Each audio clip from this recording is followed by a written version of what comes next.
नमस्कार साथियों, मैं दिव्य प्रकाश।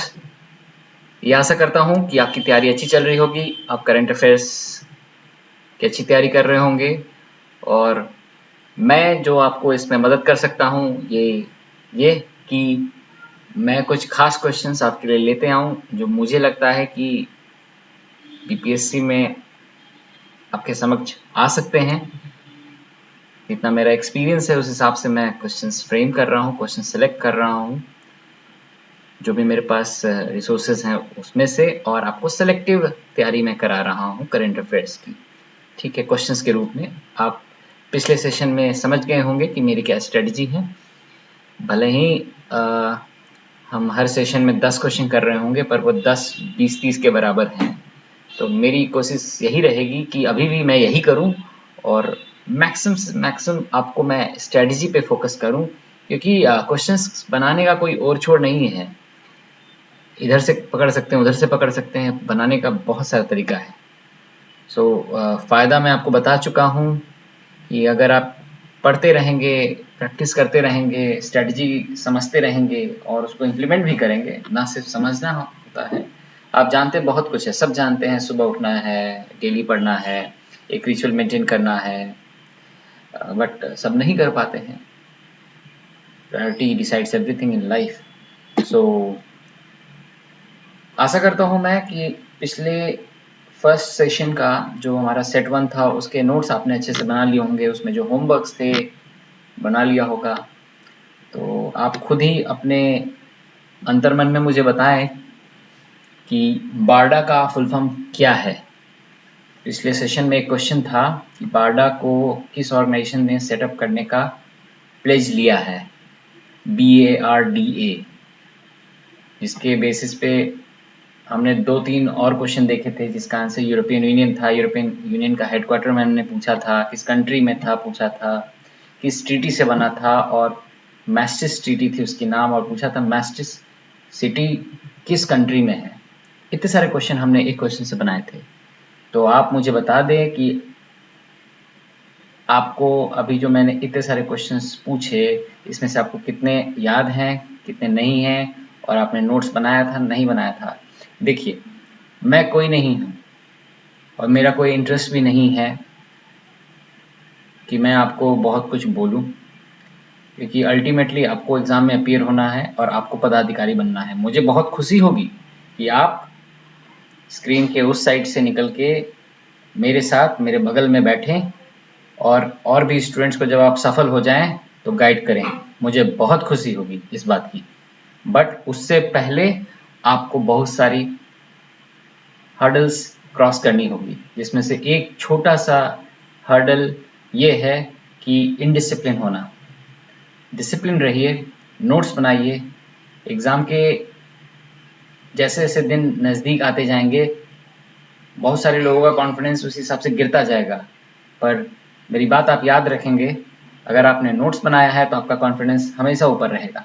आपको किसी बात की चिंता नहीं होगी, क्योंकि आपको पता है आप पढ़ के गए हैं। आपको हमेशा पता होगा कि क्वेश्चंस तो कुछ भी आ सकता है, मैं तैयार हूँ। क्यों? हम तैयार हैं। तो चलिए आगे बढ़ते हैं। फिलॉसफी क्लियर है, कम पढ़ेंगे, ज़्यादा धमाल करेंगे, है ना। एम पता ही है, 100 से ऊपर प्रीलिम्स में 100% स्कोर लाना है। हमने सारे इंपॉर्टेंट टॉपिक्स ही हिट किए हैं, सो उसमें कोई प्रॉब्लम नहीं होगी। और लेट्स फायर देन, ठीक है। Light camera action. एक्शन में क्वेश्चन नंबर 1 आपके लिए सामने। Who was awarded Indira Gandhi peace prize in September 2020? पिछले मंथ ये दिया गया है, आपको मुझे बताना है किस व्यक्ति को ये मिला है। सोचिए, मेरी स्पीड तेज लगे तो मैं फिर से बोलूँगा, वीडियो पॉज करेंगे, आप इस क्वेश्चन को साथ ही साथ नोट्स बना ले तो बहुत बढ़िया बात है, पर अगर आप एक बार देख के नोट्स बनाना चाहें तो आपकी विश, बट मुझे आपके नोट्स देखने हैं। आप में से बहुत सारे लोग मुझसे पर्सनली मिलते हैं, मुझे काफ़ी अच्छा लगता है। कोरोना टाइम्स है इसलिए मैं सबसे तो नहीं मिल पा रहा हूँ, बट हाँ, जितनों से मेरी इंट्रैक्शन है, लोग मुझे अपने नोट्स दिखाते हैं। लोग इतने प्रभावित हुए हैं मेरी बात से, मुझे बहुत अच्छा लगता है जब मैं उनके नोट्स देखता हूँ। उनका कॉन्फिडेंस उनकी बातों में झलकता है कि सर हमें अब ये टॉपिक पता है, हम सर इसमें अच्छा फील कर रहे हैं, हमें कॉन्फिडेंस आ रहा है, अच्छा गाइडेंस मिल रहा है, तो मुझे अच्छा लगता है, मुझे इससे मोटिवेशन मिलती है कि मैं और आपको इनपुट दूँ।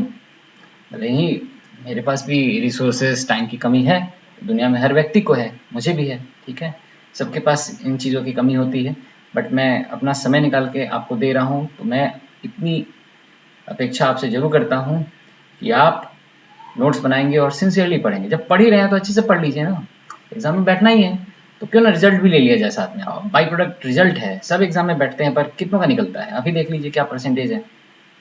परसेंटेज देखिएगा तो डर जाइएगा।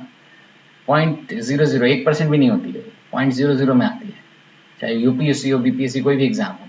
क्यों ऐसा होता है? क्योंकि एक्चुअल में कैंडिडेट्स पढ़ के नहीं जाते हैं, जितनी तैयारी करनी चाहती है चाहिए उतनी करते ही नहीं है। तो इसके लिए हम किसी को ब्लेम नहीं कर सकते हैं, खुद रिस्पॉन्सिबल फील कीजिए और रिस्पॉन्सिबिलिटी लीजिए और पढ़िए, ठीक है। इस क्वेश्चन का आंसर देखते हैं। डेविन एटनबर्ग, आपको मुझे बताना है ये क्या है, इनका प्रोफेशन क्या है, ये आप अपने होमवर्क में लिख लें।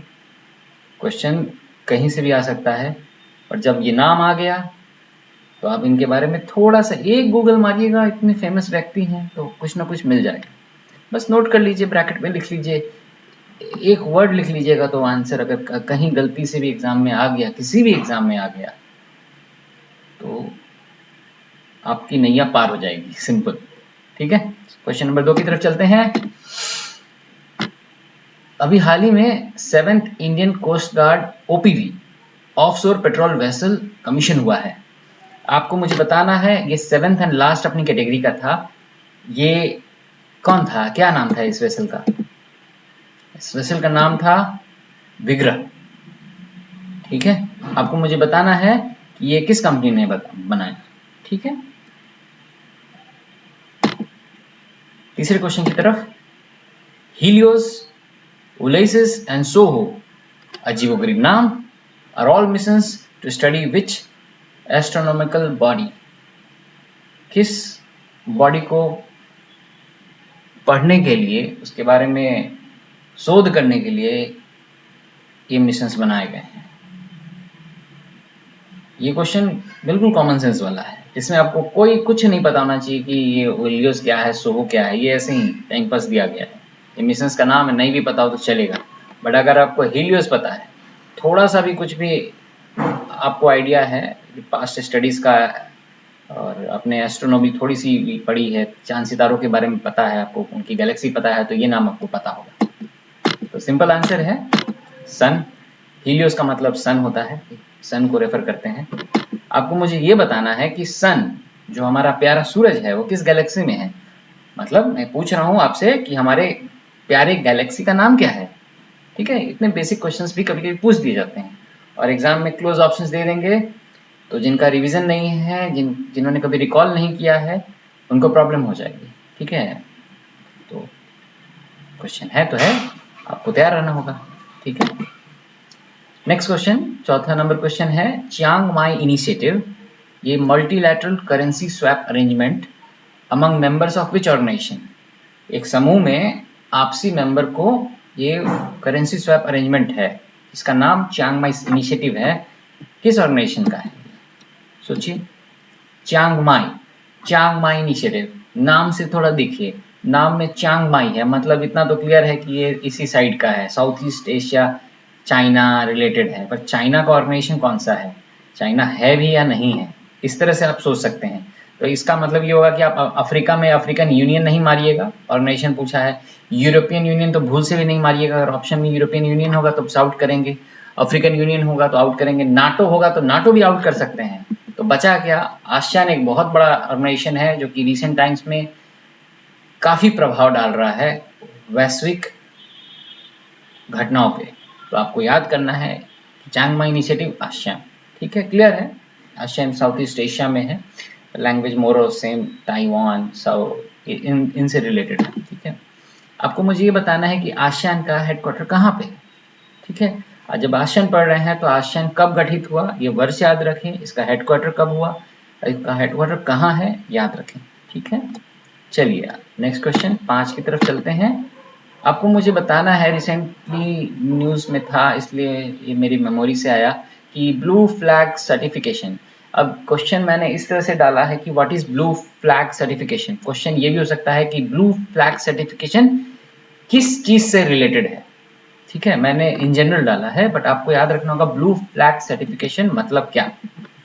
तो यहाँ पे हम आंसर देख लेते हैं। ये मेरीन थिंग से रिलेटेड, जैसे बीचेस हो गए, सस्टेनेबल बोटिंग टूरिज्म से रिलेटेड हो सकता है। इन सब चीज़ों से ये सर्टिफिकेशन दिया जाता है। हाल ही में 7 या 8 बीचेस ऑफ इंडिया को दिया गया है सर्टिफिकेशन, इसलिए न्यूज़ में है। न्यूज़ में है तो हमारे लिए इम्पोर्टेंट है। हमें एवरीथिंग अंडर द सन तो पढ़ना ही है, बट जो न्यूज़ में है वो तो बिल्कुल ही पढ़ना है। वो आ जाएगा तो हम नहीं बोल सकते ना कि हमने पढ़ा नहीं। ठीक है। Question number 6, which country did India recently help build a military war game centre name India. किस कंट्री को हमने मदद की और ये खड़ा किया, इसका नाम इंडिया रखा गया है। अब मुझे बताएं इसका नाम। इस कंट्री को हमने हेल्प किया, इसका नाम युगांडा है। ये एक अफ्रीकन कंट्री है। आपको मुझे सिंपल से जवाब ये देना है कि युगांडा का कैपिटल क्या है। ठीक है, लास्ट बीपीएससी में एक कंट्री का कैपिटल पूछ लिया गया था। सो ये हाल है, तो आपको पढ़ना है। समझ रहे हैं ना, पढ़ना तब है जब एग्जाम का पैटर्न अलाउ कर रहा है। हाँ, कुछ अलग आ गया तो फिर उसे नेक्स्ट पैटर्न में कवर करेंगे, बट अभी तो यही पैटर्न सेट है। बार बार वही पेपर, उसी तरह का पेपर रिपीट हो रहा है, तो हम पढ़ेंगे, डेट्स पढ़ेंगे, कैपिटल्स पढ़ेंगे, करेंसी पढ़ेंगे, ठीक है, ट्रीटीज पढ़ेंगे। ओके, आगे बढ़ते हैं 7 की तरफ। ये इंपॉर्टेंट है क्योंकि कोरोना में हर चीज़ वर्चुअल हो रही है। ट्रेनिंग्स वर्चुअल हो रही है, मीटिंग्स वर्चुअल हो रही है, आप देख रहे होंगे। प्रधानमंत्री मोदी भी मिलते हैं तो वर्चुअली सबसे मिलते हैं, क्योंकि कोरोना में मिलना अवॉइड करना चाहिए। तो आपको मुझे बताना है, gamers from which country have own the inaugural virtual UEFA E euro 2020। किस कंट्री ने जीता है इसे। ये कोरोना टाइम्स में इंपॉर्टेंट इवेंट हुआ है, तो आपको इसको याद रखना होगा। इस कंट्री का नाम है इटली। सिंपल सा क्वेश्चन ये बनता है कि इटली का कैपिटल क्या है, और आप मुझे अगर ये बता सके कि इटालियन यूनिफिकेशन में मेन प्लेयर्स के नाम। ये हिस्ट्री ऑप्शनल वालों के लिए है कि वो मुझे बता सके कि इटली के यूनिफिकेशन में प्रमुख किरदार कौन कौन से थे। ठीक है, आगे बढ़ते हैं। In which state Chamba tunnel is located. ये रिसेंटली बना है, काफ़ी इंटरेस्टिंग टनल है। ये हॉर्सशू शेप्ड का टनल है। तो आपको मुझे बताना है कि ये किस स्टेट में लोकेटेड है। तो इसका आंसर है उत्तराखंड। आपको मुझे सिंपल इसका कैपिटल बताना है। जब मैं ये रिसर्च कर रहा था इस टॉपिक के बारे में, तो मुझे काफ़ी इंटरेस्टिंग चीज़ पता चली कैपिटल के बारे में, तो एक नज़र डाल लें। इसका कुछ समर कैपिटल और विंटर कैपिटल अलग अलग है। ठीक है, तो आप इसको ध्यान करेंगे, इसको होमवर्क में आप नोट करके इसको अपने नोट्स में लगा लेंगे। ठीक है, क्वेश्चन नंबर 9। ये थोड़ा सा पुराना न्यूज़ है, बट इम्पॉर्टेंट है। इंडिया पोस्ट पार्टनर किया है किस स्टेट गवर्नमेंट से to deliver Shahi litchi and Zardalu mango at the doorstep of people. किस स्टेट के साथ इंडिया पोस्ट ने कोलैबोरेशन किया है, बताइए। ये तो बिहार का ही न्यूज़ है। इसका आंसर बिहार है ऑब्वियसली, है ना, क्योंकि Bihar is number 1 state in लीची प्रोडक्शन। ठीक है, 10वीं क्वेश्चन के चलते हैं। 29th May is celebrated as International Day of UN Peacekeepers। UN Peacekeeper को क्या कह के रेफर करते हैं, how are they referred as. इसका आंसर है ब्लू हेलमेट्स। ठीक है, वो ब्लू हेलमेट पहनते हैं यूएन पीस कीपिंग फोर्सेस, तो उसे ब्लू हेलमेट कहा जाता है। आपको मुझे ये बताना है कि व्हाइट हेलमेट क्या होता है। व्हाइट हेलमेट भी पिछले 2 साल से न्यूज़ में चल रहा है। आपको मुझे बताना है कि व्हाइट हेलमेट किन लोगों को बोलते हैं। ठीक है, और जब आप बताएंगे तो उसमें कंट्री का नाम आएगा, तो प्लीज़ उसका भी कैपिटल आप देख लीजिएगा। ठीक है, जैसे ही आप इसे सर्च करेंगे उसमें कंट्री का नाम आएगा कि किसी पर्टिकुलर कंट्री के फोर्सेस का नाम है जो ब्लू व्हाइट हेलमेट पहनते हैं, तो उस कंट्री का कैपिटल। ठीक है, तो आशा करता हूँ ये 10 क्वेश्चन आपको आपकी सहायता करेंगे, आपके करंट अफेयर्स की तैयारी को थोड़ा साफ करेंगे, उसमें मदद करेंगे। एक स्ट्रेटजी भी हम डिस्कस कर ही रहे हैं बीच बीच में कि ऑप्शंस कैसे आउट कर सकते हैं नाम से, ये सब आपको क्लिक करेगा। जब आप एग्जाम में पेपर सॉल्व करेंगे ना तो आपको ये क्लिक करेगा। जैसे मैथ्स का जब हम टॉपिक्स देखेंगे तो हम आपको बताएंगे कि 10 में से 8 तो आराम से सॉल्व हो सकते हैं, और सॉल्व हो सकते हैं एकदम कोटेशन में, वो सॉल्व करना नहीं है एग्जैक्टली पर वो 8 क्वेश्चन 8 मिनट के अंदर आराम से परफेक्ट एकदम एग्जैक्ट आंसर के साथ आप निकल सकते हैं। कुछ लोग मैथ्स के क्वेश्चन छोड़ देते हैं, वो हम धीरे धीरे देखेंगे जब हम मैथ्स के टॉपिक करेंगे। अभी हम ये करंट अफेयर्स की सीरीज को थोड़े दिन चलाएंगे ताकि आपको एक हेल्प भी मिल जाए कि current affairs is like everything under the sun. सब कुछ पढ़ना है क्या? नहीं, सब कुछ नहीं पढ़ना है, पर जो न्यूज में है वो तो बिल्कुल ही बिल्कुल पढ़ना है।